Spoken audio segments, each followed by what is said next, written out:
Hello everyone. ठीक है, तो क्या है कि ऑलरेडी हमारे 4 लेक्चर्स हैं वो कंप्लीट हो चुके हैं। आज का जो हमारा लेक्चर है वो लेक्चर नंबर 5 है। ठीक है, तो we will going to start from articles from now onwards. ठीक है, तो आज जो हमारा आर्टिकल होगा वो आर्टिकल 1 होगा। तो let's start. See, this is our article 1। तो आर्टिकल 1 में क्या बोलते हैं? Article 1, name and territory of the union. दो हैं चीज़ें, एक है नेम और दूसरा है हमारा टेरिटरी ऑफ द यूनियन। अगर हमसे कोई पूछे कि आर्टिकल 1 क्या स्पेसिफाई करता है या आर्टिकल 1 में कॉन्स्टिट्यूशन के आर्टिकल 1 में क्या क्या मेंशन है, तो हमारे पास दो चीज़ें मेंशन है। नंबर पहला कि नेम मेंशन है कि हमारा जो देश है, हमारा कंट्री है, उसका क्या नाम होगा, हम उसे किस नाम से बुलाएंगे। दूसरा हमारा मेंशन है कि जो हमारी टेरिटरीज क्या होंगी। ठीक है, टेरिटरी ऑफ यूनियन। तो हमारे देश के यहाँ पे दो नाम है, एक हमारा इंडिया नाम है, ठीक है, और दूसरा भारत।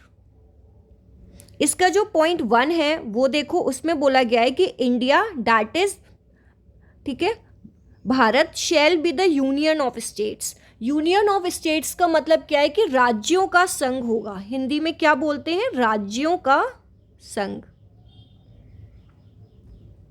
यहाँ पे दो बातें होती हैं। एक हमारे पास होता है कि फेडरेशन ऑफ स्टेट्स, और सेकंड होता है हमारा यूनियन ऑफ स्टेट्स। तो what is the difference between both? तो लेट्स सी। जो हमारा इंडिया है और जो इंडियन स्टेट्स हैं, तो वो जो है वो किसी भी एग्रीमेंट से नहीं आई हैं।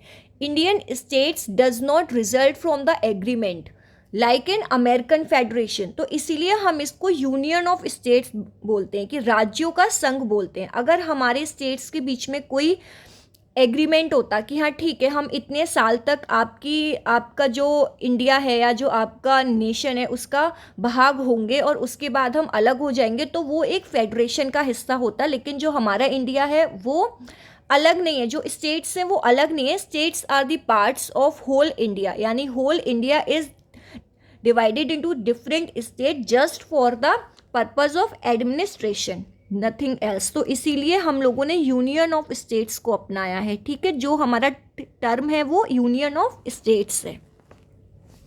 सेकेंड पॉइंट है इसका, क्या बोलते हैं? The states and the territories there of shall be as specified in the first schedule.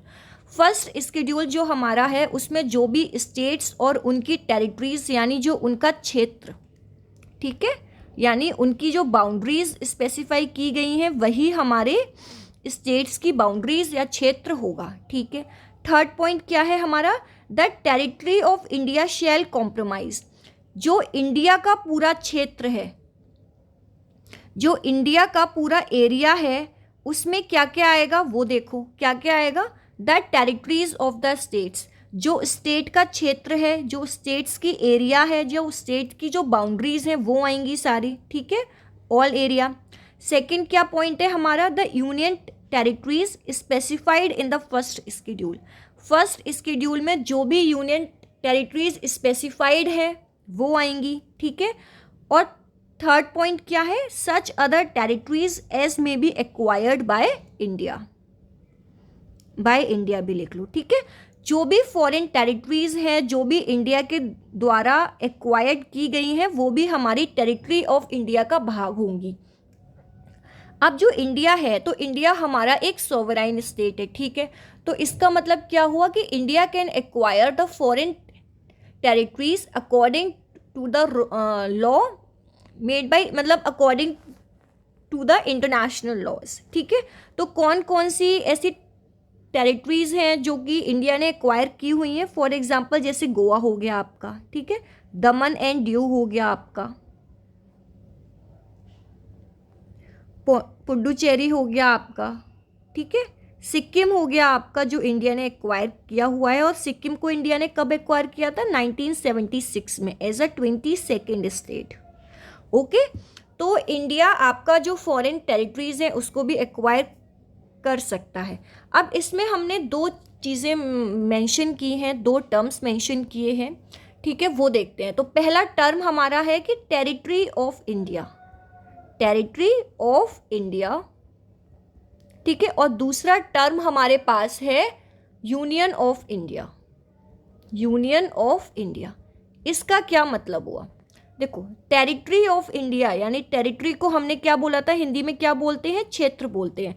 तो जो इंडिया का पूरा क्षेत्र होगा उसमें क्या क्या आएंगी, उसमें आपकी स्टेट्स भी आएंगे, उसमें यूटीज भी आएंगे, और उसमें एक्वायर्ड टेरिटरी भी आएंगे आपके पास, ठीक है। एक्वायर्ड टेरिटरी या एक्वायर्ड स्टेट, क्षेत्र, या जो भी कुछ बोल लो। और इसमें एक और चीज़ें आती हैं, इसमें तुम्हारे पास टेरिटोरियल वाटर भी आता है। क्या आता है? Territorial water up to 12 nautical miles, ठीक है। Territorial water up to 12 nautical miles, ये भी हमारा टेरिटरी ऑफ इंडिया का हिस्सा है। और अगर हम यूनियन ऑफ इंडिया को देखें तो यूनियन ऑफ इंडिया में क्या आता है हमारे पास, union of India includes only state, ठीक है। जो हमारी स्टेट्स हैं सिर्फ उनको ही इंक्लूड करता है।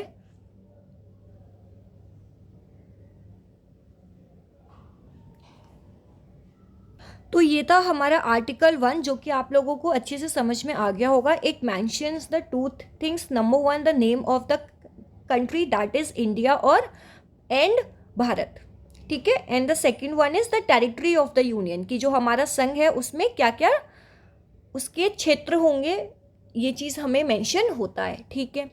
अब हिंदी के लिए भी सेम चीज़ है, जैसे कि अगर आप हिंदी में देखा जाए तो हिंदी के लिए जैसे ये लिखा है the territories of the states, तो हिंदी में क्या बोलेंगे, राज्यों के प्रदेश,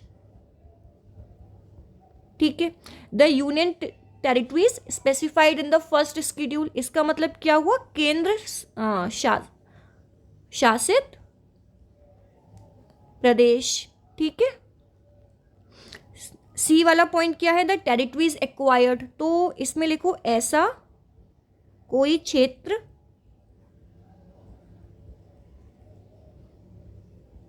जो भारत सरकार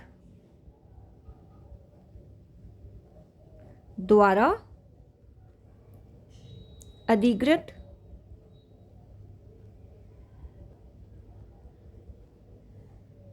ठीक है किया जा सकता हो, किया गया हो,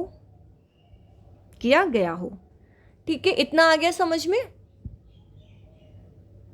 अगर इसमें कोई डाउट है तो आप लोग मुझसे पूछ सकते हैं, ठीक है। Thank you so much.